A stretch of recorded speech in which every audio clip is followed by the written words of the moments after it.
and a very warm welcome to another episode of Meet My Gems, an innovative and interactive conducted by our respected and beloved Sir, Dr. Prem Kumar Agarwal.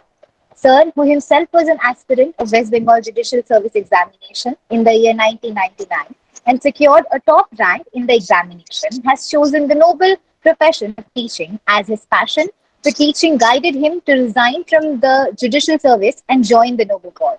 He is currently the head of the postgraduate department of law of Hooghly Mohsin College. Formerly, he has also served as a faculty of National University of Juridical Science, which is also known as NUJS Kolkata. He is also the visiting faculty of National Judicial Academy of Honorable Supreme Court and State Judicial Academy of Honorable High Court of Calcutta. I am sure not only me, but also many other students, teachers, legal practitioners, and persons from almost every other field related to law got benefited by coming in touch with his unfathomable knowledge of law. His teaching has inspired and changed the life of numerous students who have got to understand the very essence of law. Now, I would like to pass on to Sir, who himself was a judicial officer, to enlighten us on the objective of arranging this kind of helpful interactive session. Thank you, Akanksha. Welcome, Madhumaitri, Thank to you, sir. another episode of Meet My Gems. Thank you. These episodes, all of us know, are meant to motivate and encourage people or aspirants of judicial service and legal service and other competitive examinations in the field of law. Madhumaitri today will be interrogated by Akanksha, who herself is a judicial service aspirant, through certain questions, insightful questions, which will reveal the success story of Madhumaitri Mukhopadhyay, who secured the 7th rank in West Bengal Judicial Service Examination 2021. Akanksha, you now start the interview of Madhumaitri. Thank you, Madhumaitri, for coming for this Meet My Gems. Start. Thank you, sir. Ma'am, we are very delighted to have you on board for this session. I would like to ask you some questions. Shall I begin? Yes, sure. Ma'am, my first question to you is, how does life change after becoming a judicial officer? As it is a achievement, but also comes with a lot of responsibility. See, life hasn't really changed much because I haven't officially taken up the job yet. But of course, as soon as the results were announced, I received a lot of acclaims, a lot of appreciations from my parents, from people who know me, from my friends, acquaintances. So yeah, that feeling is surreal. That feeling makes you feel like you're on cloud nine. So apart from that, really life hasn't changed much because I'm yet to take on the responsibility of a judicial officer. I'm yet to render my service as a judicial officer. Okay, ma'am. Ma'am, my next question is, from when did you want to become a judge, a judicial officer, and which person or incident inspired you to follow this path? See, my ambition had been set right since I was in class 9. The first thing that I should mention here is, of course, my father, who is a judicial officer. And the point why I mentioned class 9 is because since class 9, I have been attending court sessions with him. And I saw how he goes and sits on that chair and how he conducts the court. That's something that got into me, and I kept on dreaming on when I will be able to attend the same, when I will sit on the chair, when I will be able to use that anvil, and bring the court to peace. So yeah, that's what actually motivated me to become a judge in the long run. Ma'am, we've all heard that a good teacher explains, but a great teacher inspires. In that context, can you tell us, the role of a mentor in your journey of becoming a judicial officer?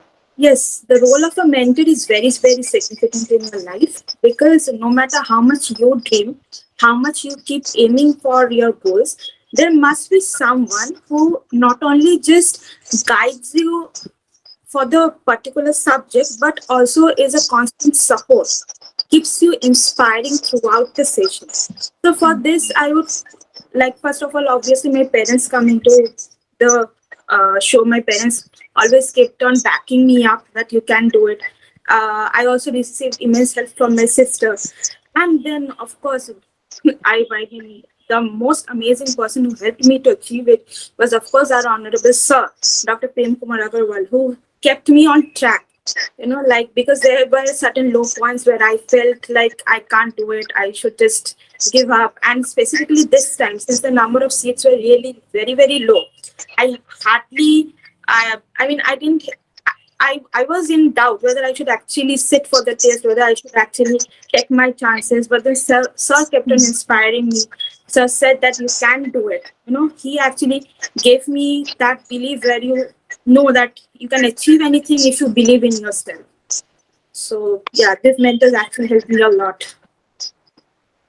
Okay, ma'am. My next question is something which most of the people want to know about is when should we actually start the preparation for this exam? I mean, did you start during your LLB days or after the completion of your LLB? No, I started my preparation after my graduation course. After my graduation course, I opted for masters, and while I was opting for masters, simultaneously I was preparing for judiciary as well. And now we'll move on to some questions regarding, the strategy of how you prepared for the examination. Ma'am, the syllabus is vast. It's huge. And you have to keep 14 to 15 subjects on your fingertip. And it's very difficult to remember the sections, orders, articles. So, ma'am, like, how did you prepare for that? Can you please share a strategy, so that it helps us students who are aspiring to be judicial officers, to prepare for the prelims and the mains? See, strategy wise, I wouldn't say I followed any strict path. What I did was I actually I made a analysis. Okay, like what are my weak points? What are my weak subjects? I sorted them out first. Okay, even if my subjects were strong, you will see there are certain portions in certain subjects which remains incomprehensible to us till the end. So what I did was I found out my weak spots, then I started working on them. Then the next thing that I did was I formulated a timetable for myself. Just like we used to have a timetable at school, like fixed hours, 45 minutes for each subject. That's exactly what I did. Like being to a convent school, I actually did that 8:30 to 9:45, 9:45 to 10:15, half an hour break. Then again following the same thing, again 1 hour lunch break, then starting till 3. And then I actually had a recess time for myself where I watched movies, because you can't just sit and study with book all along. But while watching movies, you have to keep in mind that you should restrict yourself to a certain amount of time, like 1 hour or 1.5 hour at the max. If you start watching movies and if you like binge watch everything, then you will not study actually anything. So you have to put a self restriction on yourself. You have to be disciplined. A disciplined approach towards the study will make it really, really easy. Ma'am, can you please also enlighten us on the books or study materials apart from the Bare Act? Any standard textbook that you swear by for the prelims and the mains? See, I didn't swear by any particular textbook other than for Limitation Act and for Constitution. All other in cases of all the civil procedure code and criminal procedure code, IPC evidence, transfer of property act, all these, what I did was I first went through the Bare Acts very thoroughly. Okay, now all the sections that are there, all of them you don't need to do in details. For some of the sections, only the simple bare provisions are enough. Now the rest of the portions for which you know that these questions can come for long answers, these questions are important from the mains point of view, those are the only parts that I looked up in the mains book. And there was actually no fixed author. Actually, I kept looking one part, for various parts from various books. I also had online material. I downloaded PDFs. So, yeah. So it was a mix from all the places. Yes. Okay. So, ma'am, now the compulsory papers which we have, like tort, contract, and the vast ones like CRPC, CPC, the procedural laws. Ma'am, how do you manage all of them together? See, all of them together, as I said, I had a strict timetable. Okay, like I studied for CPC for 45 minutes. Next, I did CRPC for 45 minutes. Okay. Then again, I came back to talks for 45 minutes and again for contracts for 45 minutes. I did a very systematic way of studying. And you have to limit yourself to 45 minutes. For example, for example, I have in my plan that I'll complete the first 11 sections of CPC within 45 minutes, right? Now, by chance, something happens and then you can't complete it within 45 minutes. Don't stretch the time. Just close the book when your 45 minutes is over. You can continue it in your next slot. Okay, don't eat away your CRPC time because of CPC. This is exactly how I have done, and of course, I have sorted out which are the important provisions first, and that can happen only if you follow the previous year question papers. So, this is how you have to plan it out actually. Proper scheduling, planning has to be done. Yes. Now coming to the current affairs paper, there's no accurate syllabus for it, and it's huge. If we go in details, it's huge. Anything can come. So, ma'am, do you have any tips for how did you prepare your current affairs and GK for the prelims and the mains? See, current affairs is daily news as you know. So, I think the best idea is to keep yourself updated with the daily newspaper. The GK part, where you have knowledge from, where it is general knowledge about history, geography, science, whatever. I had access to ICSE books. Okay, ICSE class 10 books. And those books actually helped a lot in gaining the knowledge. And even the WBJS prelims goes by that book, so even for mains too. Historical references or geographical questions, you will get a lot of match. And other than this, there is also the Chronicles magazine if you wish to follow. Okay, you can get a online subscription, you can buy it offline, whatever. So this is how I did it. And ma'am, for the language papers like the English essay, how did you prepare that? For English, see, particularly for English, I didn't take that. I didn't take a systematic preparation for English. One thing that I did surely was I read the editorials of the newspapers. Okay, because you have to write a letter in your English paper. So that helps, and it also helps in gaining your knowledge. You will come across new words, your vocabulary will increase. So yeah, for English essay, I think you should read editorials, and if you are happy in reading storybooks, I think you should read storybooks. Ma'am, now coming to the optional paper, one needs to decide very wisely which paper they are going to opt for. And which are the three papers you opted for, and what made you choose those papers? Okay. About optionals, my choices were a bit weird. Other than the part that I had chosen limitation, and for limitation, of course, Dr. Prem Kumar Agarwal's book comes in very handy. I mean, it's the perfect book. Okay, the second paper that I took was Constitution. Okay. Because I had studied Constitution a lot. Constitution has been my comfortable subject all along. Okay, I did Constitution in 11, 12, then I continued with it. Then in law, we had Constitution, and Constitution was important from the GK point of view also. Because in mains GK, there are questions from Constitution. So I had shifted my emphasis to Constitution as a whole. And so I took Constitution.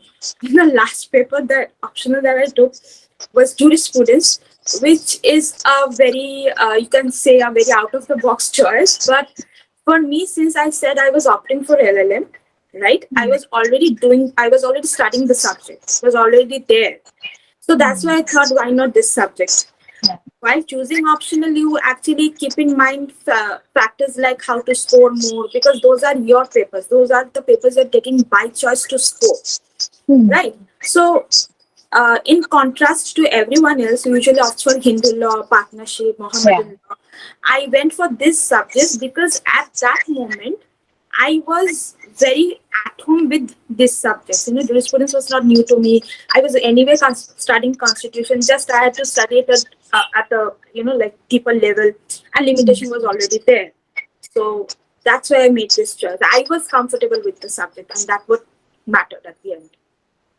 Ma'am, now I want to know from you how much time one needs to devote to prepare for the exam, and like the daily schedule thing you've already told us, but like as in how much of preparation is actually required, like how people sit for many years to study for this exam, how much time it took for you to prepare?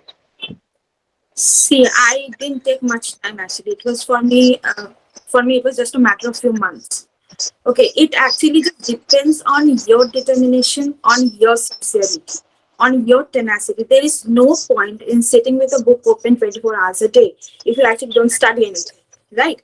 And that will suffocate your brain. If you keep the law books open right in front of you throughout, it's just going to suffocate your brain. You will feel numb and dumb at the end of the day. So my point is, even if you study for half an hour per day, right, whatever you're studying, take it in, absorb it.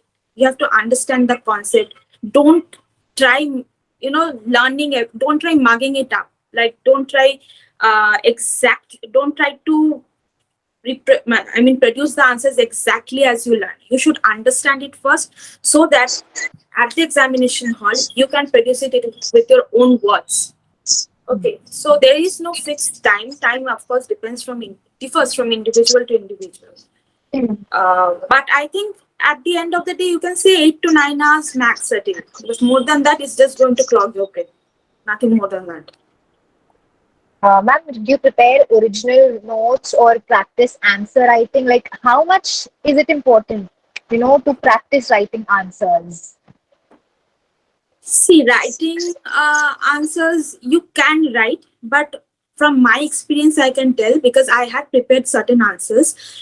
At the examination hall, you wouldn't remember the exact format. You wouldn't remember what points you had written there. So the best way is you make a short list of the main points for every answer. Like, for example, if we take res judicata, okay, for res judicata, you mention the section, you mention the exceptions, you mention the illustration, you mention constructive res judicata in a better way. Whatever it comes to your head, you just know the headlines. And then within it, you make it up on your own. That's what's going to work. Because that final format, you may write. For your own smoothness, you can keep writing. For your mental satisfaction, you can keep on writing. But at the end of the day, what you will remember is only those headlines. And now the next is regarding time management, because we'll have to sit for 2 exams every day, 3 hours per paper, and for papers like criminal law and all, in the same paper there are 2 subjects. So, ma'am, how do you manage all of that? And like for 10 marks, 5 marks, how to categorize as to how much do I have to write in a particular answer? See, for 5 marks and 10 marks question, you don't write much. Okay, you just write what they've asked for, and your answer begins and ends there. But for the long answers, for 20 marks or 15 marks, you can start with an introduction. You have to give a body, you have to give a conclusion to those answers. So those answers are what you need to concentrate on more. But while attempting, what I felt was, if you get 5 or 10 marks questions, if you have that option, go for those first, because they are way more scoring than attempting a 15-20 marks answer. 5 to 10 marks you will complete faster, plus their score. Because they will get the score gets divided.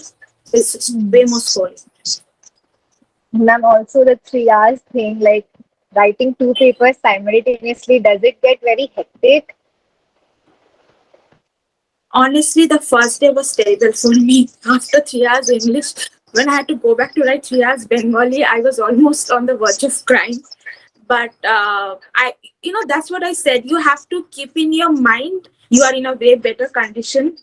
You have to keep yourself relaxed. You have to keep your own nerves cool, because if you start getting hyper, then it will become a real problem to manage. You have to get good sleep. You need to sleep, otherwise you won't get the energy to come back the next day and write again 6 hours. And ma'am, generally there's a 1 month gap between the prelims and the mains. Like, what do you focus on in that particular, the 1 month gap?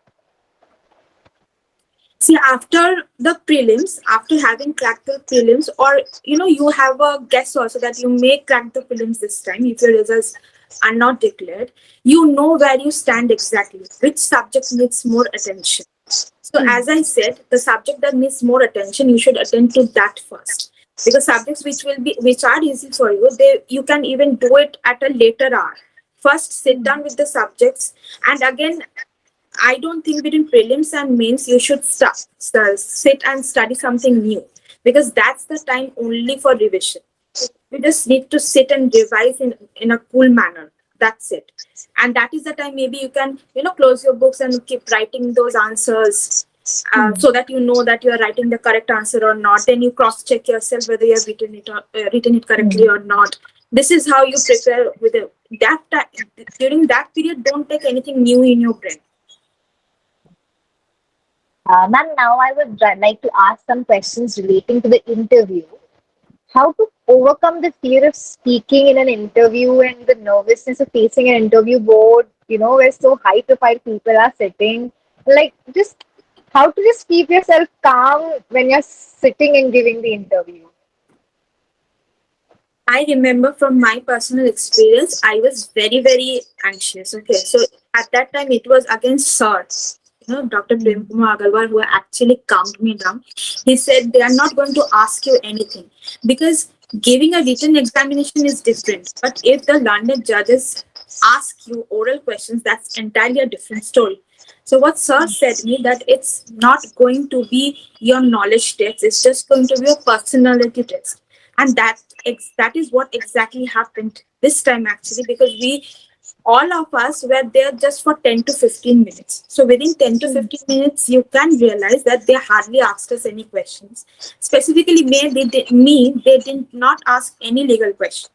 Okay, they were simply chatting with me. So it all depends on how you present yourself before. If you appear to be nervous, if your hands shake, and then you sweat a lot, then of course they are not going to like take you into a very firm They're account, going to because observe those job, things. yeah, because the job itself calls for a very steady nerve person. So if you can't keep your calm before the interview board, how will you keep your calm before the court when it comes? So that's what they actually look for: how calm you are, how relaxed you are, how well you are talking to them. That's what matters. Can you share a few questions, like personality questions, which they asked you? See, as I said, they did not ask me anything pertaining to law. So they just began with my introduction. They asked me to introduce myself. And after that, they asked, why do you want to become a judge? Okay. They asked, what are the qualities a judge should possess? Then they gave me a Bengali text to read. Okay. And then because they asked, what are my interests? So I said, reading is one of my major interests. And then they asked who the author was. So yeah, that's it. That's it. And That then was it all was the just done questions they within 10 asked. minutes. Yeah. So, this is a very hectic process, not only during the examination, but it takes a lot of preparation. And during this time, how do you balance your social life with all of this preparation which is going on? Just be normal. Don't don't make it settle in your brain that you're preparing for an exam. If you do that, I don't know, for me it worked being normal. I don't know for the rest of the people, but I personally feel that if you let this thing eat your brain that I'm appearing for an exam, so I should shut myself, I should confine myself within the walls of my room and just keep on studying. I won't attend any function. I'll switch off myself from all social media accounts. I don't think that's going to help, because given the generation that we're living in, we cannot keep ourselves off from social Obviously. media. We are always hooked to social media. And as I said, I took help from YouTube, took help from WhatsApp channels, I took help from Telegram channels. So when you're taking help from these channels, you really can't switch off your society. I attended marriage functions, I attended pujas as anyone would. So I kept a very normal life. I didn't let that thing eat my brain away that I'm appearing for an exam. Like no one had any idea also that I was appearing for an exam until before the results came out. It was a surprise for everyone. Yeah. Ma'am, now, do you think that court practice is important or it's advantageous, for this exam? Like the people who do not have any practice, do they stand in a disadvantaged position? No, I myself never practiced. Okay, I have never gone to the court to practice as such. And that won't affect you in any way because practice is entirely different from the theory. This exam is just meant to be a theoretical approach. Okay, it is just testing your theory. It has nothing to do. They don't give you situations. They don't give you cases to solve. So there is nothing related to practice here. Rather, if you go to practice, I would say that it is actually going to kill your time. It's actually going to take your time away. You have to be determined in one way. Like if you are determined that you want to become a judge, then I think you should, and if you I think you should keep your practice behind you, because practice is just a waste of time if your aim is somewhere else, right? So Exactly. Well, now, while preparing for West Bengal Judicial Service, did you also prepare or like have any thoughts about other state judicial exams or any other exams related to law? no, I appeared for Guwahati Judiciary actually, and I did crack it. Not I cracked the prelims level, but then I didn't go back for the mains. So, like initially, that apprehension whether I'll be able to crack the WBJS or not. So that made me like hunting. I had applied to a lot of places, but of course, in my heart, I knew I had to come back to West Bengal only. And Guwahati is not a very welcome place to stay. I don't know. So, and when that prelims result was announced, here the mains result was also announced. So that's why I didn't go back there. So yeah, other than that, I haven't taken any other exam. Sometimes it happens that due to the monotonous pattern of lifestyle during preparation, like for 15 days, you're very much attentive and you follow your schedule. But then there are 7 or 10 days where you are a little relaxed and you do not want to, spend that much time in study. You feel like you need to just take some time off. So during that time, like, then how do you get back again and like, cover up the missed portion? Because those 7 to 10 days you've not studied the way you should have studied. So, See, how do you go back to it? I would say that actually this happened to me also. And actually, when I said to my mom specifically that I'm feeling I don't want to study now, the books are eating my brain and stuff. So we actually went to a short tour to Digha, okay, and I didn't study. So after that, when I came back and then when I opened my books to study, it was a fresh feeling. So my advice would be that if you are feeling clogged, don't open your books because that is just going to make you feel more exhausted.